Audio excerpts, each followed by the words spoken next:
Ms. Dawn Starns Mcvea has been the state director for the National Federation of Independent Businesses in Louisiana since 2014 and is also the state director for Mississippi. The NFIB is the voice of small businesses advocating on behalf of America's small and independent business owners, both in Washington, D.C. and in all 50 state capitals. NFIB is a nonprofit, nonpartisan, and member-driven corporation. Ladies and gentlemen, Ms. Dawn Starns Mcvea.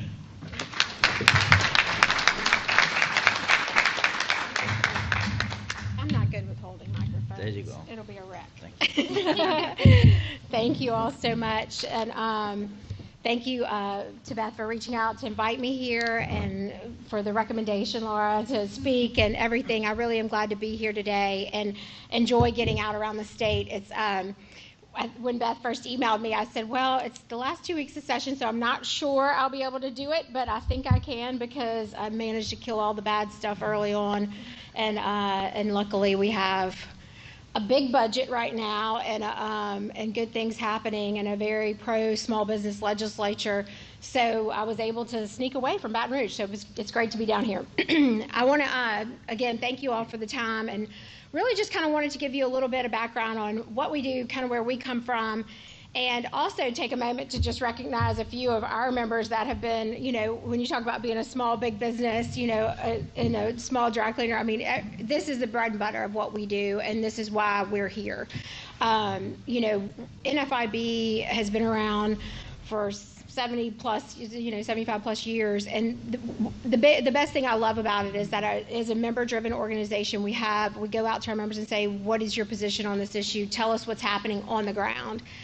And really, COVID really opened up the conversation with our members even more because we were able to really start this survey process where we were asking our members on a regular basis, what's happening on the ground, because we know we can't obviously as an organization know, and even chambers, you know, it's hard to know exactly what's happening. You have a good sense when you're in the local community, but you know, on the state level and on the national level, it's hard. And so we started a COVID survey, and really we've done like 22 of them now, and it's just been really good data to really get and touch our members and say what's happening.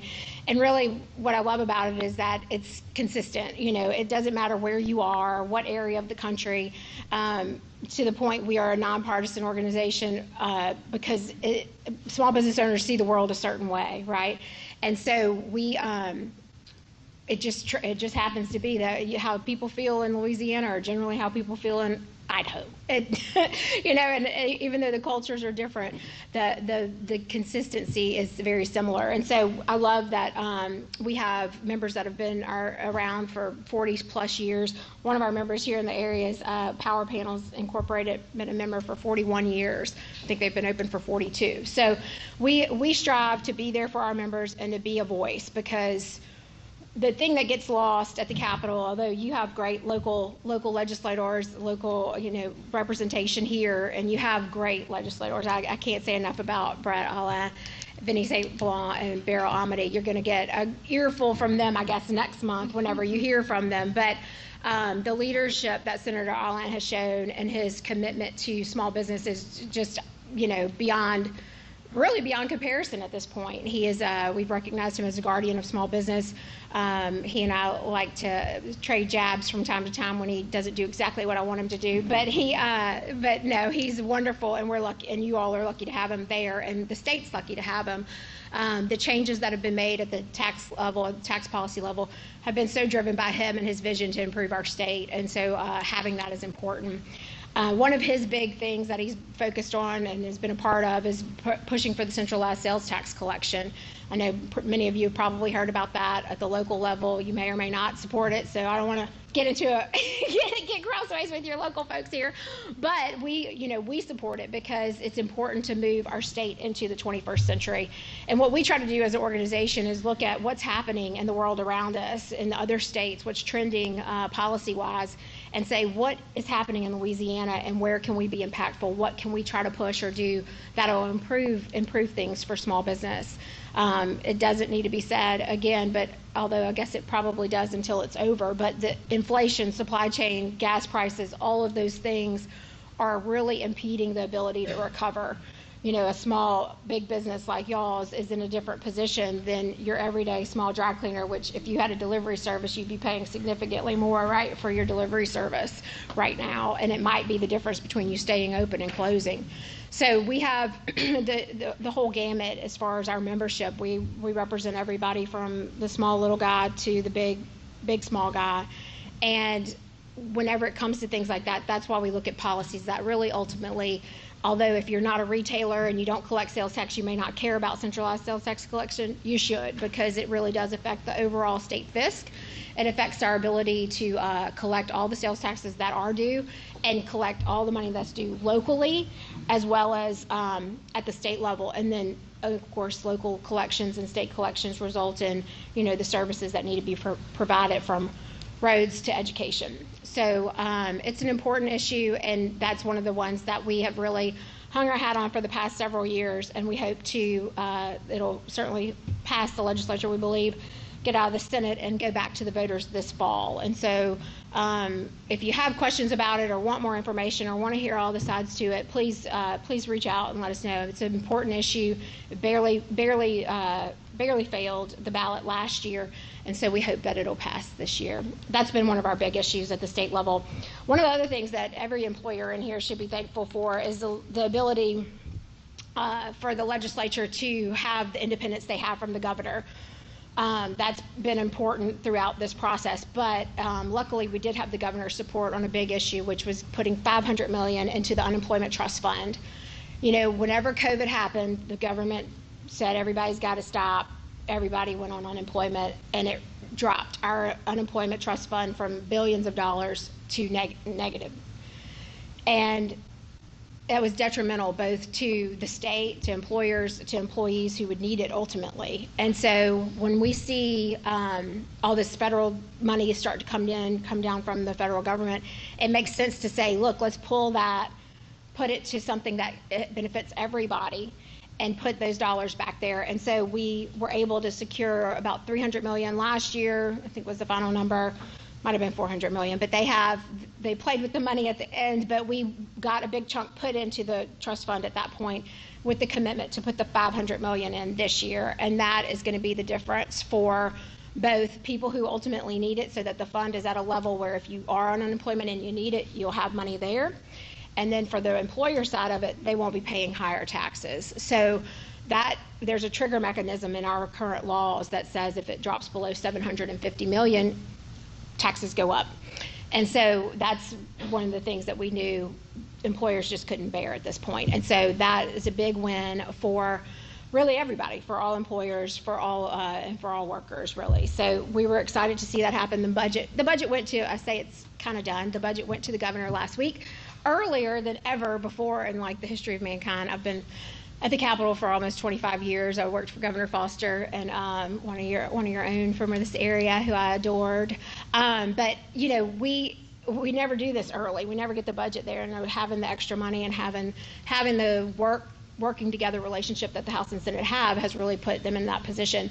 And so being able to do that really helps, I think, at the end of the day, once they kind of come back, get the budget back, and you have a situation where, you have so much support for this. And the other part of it is some reforms that'll be put in place with the Workforce Commission, asking them to communicate better with other departments, because we had a ton of fraud during that time. And every state did. I think it would be unfair to characterize Louisiana as worse or better, really. But every state had a lot of fraud in the unemployment funds whenever COVID happened. But coming out of that, we have to be sure that we don't get back in a bad situation there. And one of the reforms is, a bill that's moving through the process by Representative Zarang and one by Bo Boye. But that's going to end up having the Workforce Commission communicate better with, Department of Health on vital records and that sort of thing. So we aren't sending money to people who have passed. That's not a good thing. So there's a lot of things that really impact a bigger global picture. One of the things, you probably, y'all are down here on the coast, so I know y'all love the outdoors and you love your community and love your no litter, right? No one likes litter. I mean, does anybody like litter? No, no. So we, but the hard part about the legislature when they do things sometimes is they come in and they try to legislate morality and, and things that you can't really control. And so one of the bills that we worked against, but we were happy to trade off and promote the good side of it, was a ban on plastic bag use. So this legislation would have banned the use of plastic bags, so dry cleaners wouldn't have been able to use a plastic bag, or retailers wouldn't have been able to use a single-use plastic bag. It was broad stretching, and even look, at the end of the day, I think we all agree that no one wants to see that litter in their communities, but that's not the way to go about it. And so we had to kill that bill. We worked with the retailers and the convenience stores and folks, and really what we pushed instead was, let's talk about a program it's called Love the Boot, and it really encourages you to get in your local community and get with people and create you talk about more involvement in the community. That's what small business owners do. And so, how are you going to be connecting? We'll put together a cleanup crew and go clean up in the area, that kind of thing. And this website is called Love the Boot. If you visit it, it's a great opportunity to say, let's put a group together to go do some community service and do something positive. And hopefully, maybe, if you talk about it enough, people will change their behavior, right? And start educating kids younger and earlier about what the effects of litter have on, on the community, instead of having to legislate it, have fines and fees, tie the hands of small business owners and that kind of thing. And that's why, we oppose legislation like that, because it really does have a more harmful effect than it does a positive one, because banning the plastic bag use is not going to change people from throwing stuff out of their car window, right? Unfortunately. So it's things like that we work on. We have a federal component to what we do as well. The state stuff, I could probably go on for a while, but that would probably bore y'all, one, and two, I don't want to steal the thunder of next month's group, because they'll have a lot to share with you. But I will say, one of the other things that we work on that I think is important, from a policy perspective, is the workforce development. Just to tag on to the unemployment conversation, really training, getting better trained workforce. One of the biggest things we hear from small business owners in our surveys is that qualified workforce is one of the biggest challenges, and especially in the manufacturing and construction industries. So what we are hoping to do is, we don't get involved in education policy per se, especially K through 12. That's a very complicated debate from time to time, as the school board probably knows. But we do get involved when it comes to how can we be more proactive in training the workforce and getting folks ready for the workforce. It's an important issue, and there's a lot of skills that are missing when folks come into the workforce, and so that's important to us as well. At the federal level, just a few things. One of the things that we do, we have a legal center that gets involved in local cases across the different states, because again, small business owners don't have the wherewithal to hire big attorneys to go fight big cases at the different Fifth Circuit, Fourth Circuit, or anywhere else. And so one of the things we do is get involved in some of these cases and file amicus briefs that just get the small business side out into the equation and tell the story. And it's an important thing we do. A lot of times it's related to overregulation or things that could cause frivolous lawsuits against employers. And so we really keep a close eye on that. At the federal level, we are always fighting for tax cuts and easing tax complexity. One of the things that we have, our members tell us all the time, is that the complexity of the tax code, both at the state and the federal level, are really a hindrance to growing. I'll kind of go back to the centralized sales tax conversation. One of our small business owners, Abform in Lafayette, they have one person that does their collections, and it takes her 80 hours to do it. Like, that's a lot of time to pay somebody just to file taxes, right? And that's every month. So it's a lot. And so if anybody's familiar with filing the tax forms, it's a lot. And so that cost of both finances and of time are really hard for a small business owner to swallow and to be able to do. A lot of you probably have your CPA or somebody, but you probably also have an in-house bookkeeper that handles all this stuff for you. or you do it yourself, and then you hope for the best on the back end. So one of the things that Senator Allen has been great about has been trying to consolidate audits, which, and when you look at tax audits at the local level, if you get audited by one local government, a bill he's pushing this session would actually allow for if you have 3 or more wanting to audit you can do it all together, and that helps save time and for everybody, really. So it's things like that we're moving towards, I think, at the state level that really help. And then things like the Trump era tax cuts really helped ignite the economy. And what we've had happen is this backward slope just from COVID, which no one could have predicted, and here we are. But hopefully on the coming out of it, we still protect a lot of those tax cuts. A lot of the position, there's a small business tax deduction that we've been fighting for to keep that has been proposed to be gotten rid of. And one of the things that in getting rid of that would affect a small business owner's ability to deduct, various, business expenses and capital investment, equipment, that kind of thing. And that's an important tool for small business owners to offset tax liability. So the tax conversation is a big one for us. I know enough about tax policy to be dangerous, and more than I ever thought I'd know, because my math is not my strong suit. This is what I do.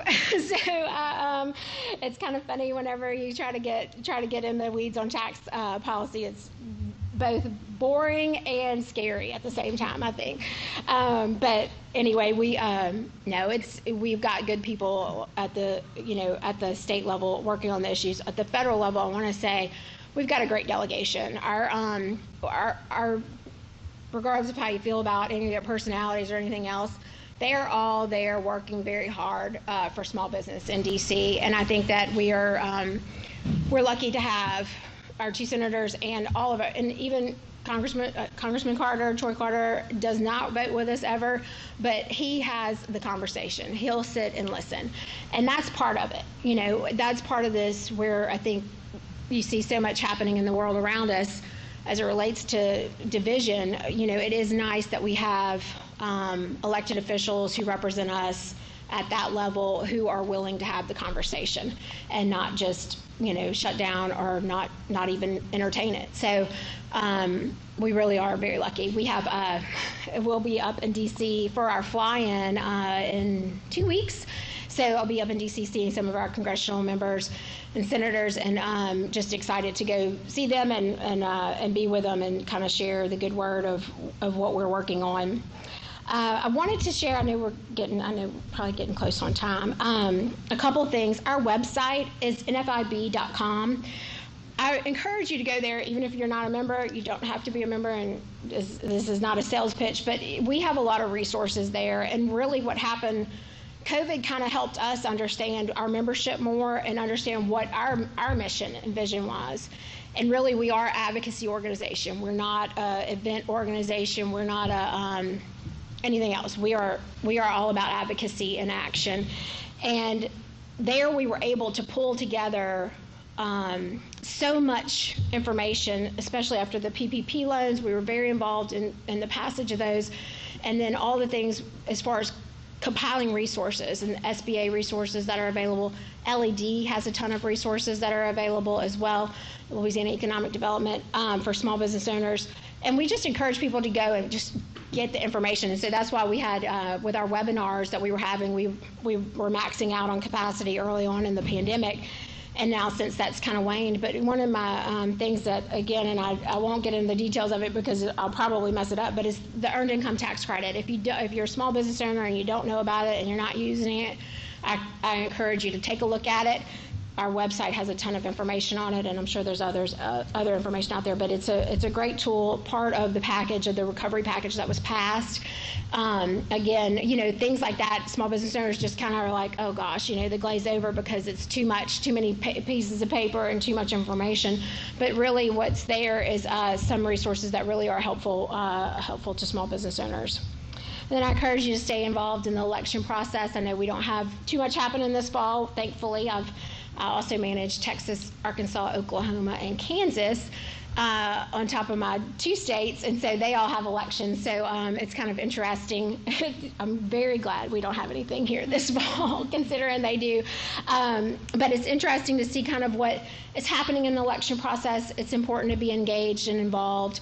And whichever way you vote, we just encourage you to stay involved and stay engaged. So I'll kind of wrap it up there and open it up to questions if we have any, and go from there. No questions? Okay. That's okay. I'm tired of being on with Thomas operations and development. We do training, like you mentioned about people getting back into the workforce. Good.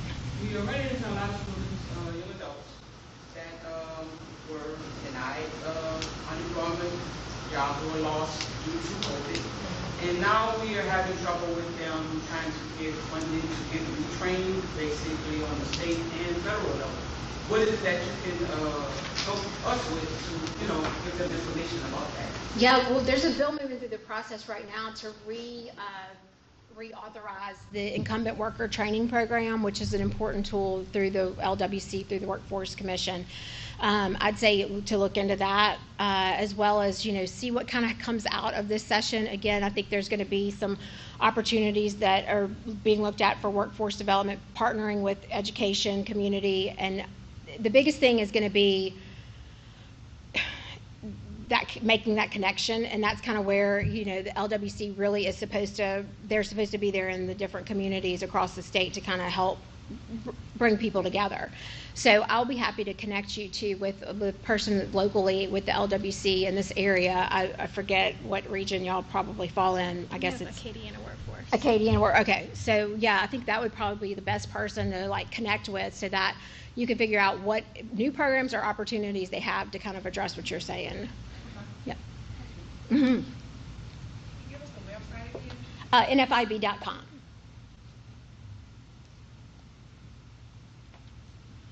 Anybody else? Well, just remember to shop local, shop small, continue to protect and be with your local folks. They're here for you, and they're the ones that are going to be getting us all through this tough time. And hopefully we'll see everything on the other side of this inflation and pandemic and gas prices. Ooh, I can't wait to fill up when I leave here. But yes, thank y'all so much.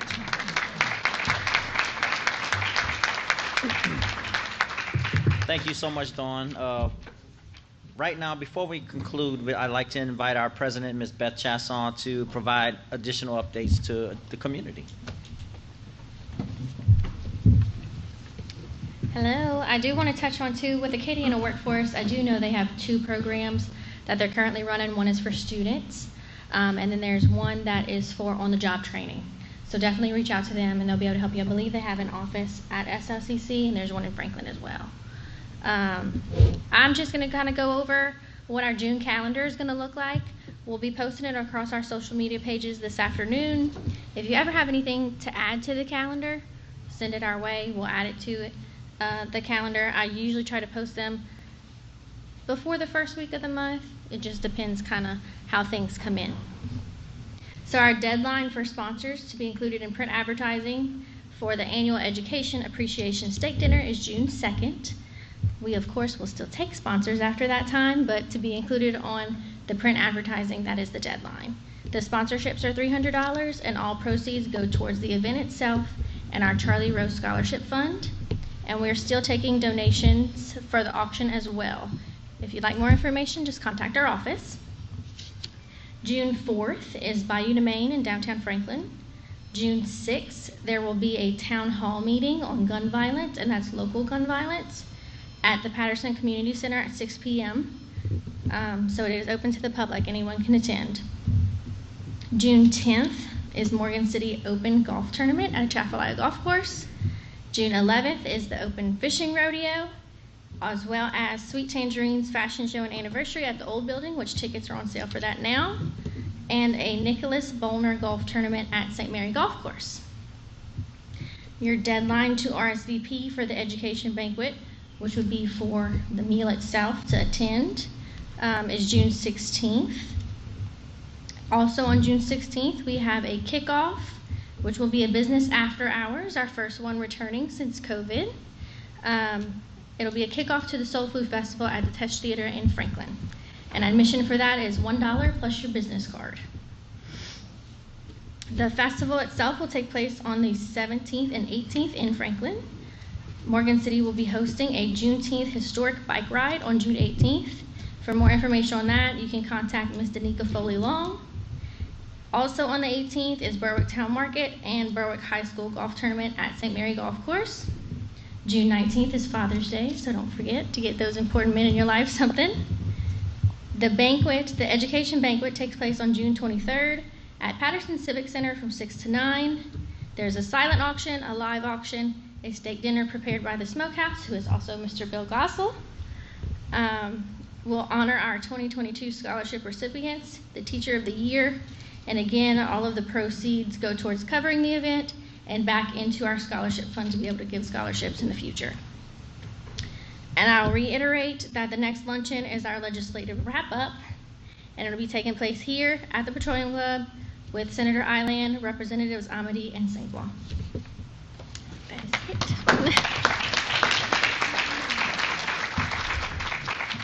All right. Thank you all so much for being here today. We want to take time to thank you for your continued support of the Chamber.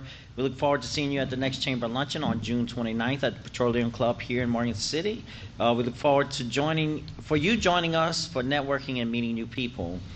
Please call or email the Chamber offices in Morgan City or Franklin, and please utilize the services that the Chamber offers you and your businesses. As always, before I like to conclude, I'd like to thank, as always, the Chamber staff, the hardworking Chamber staff that's sitting at the back table there.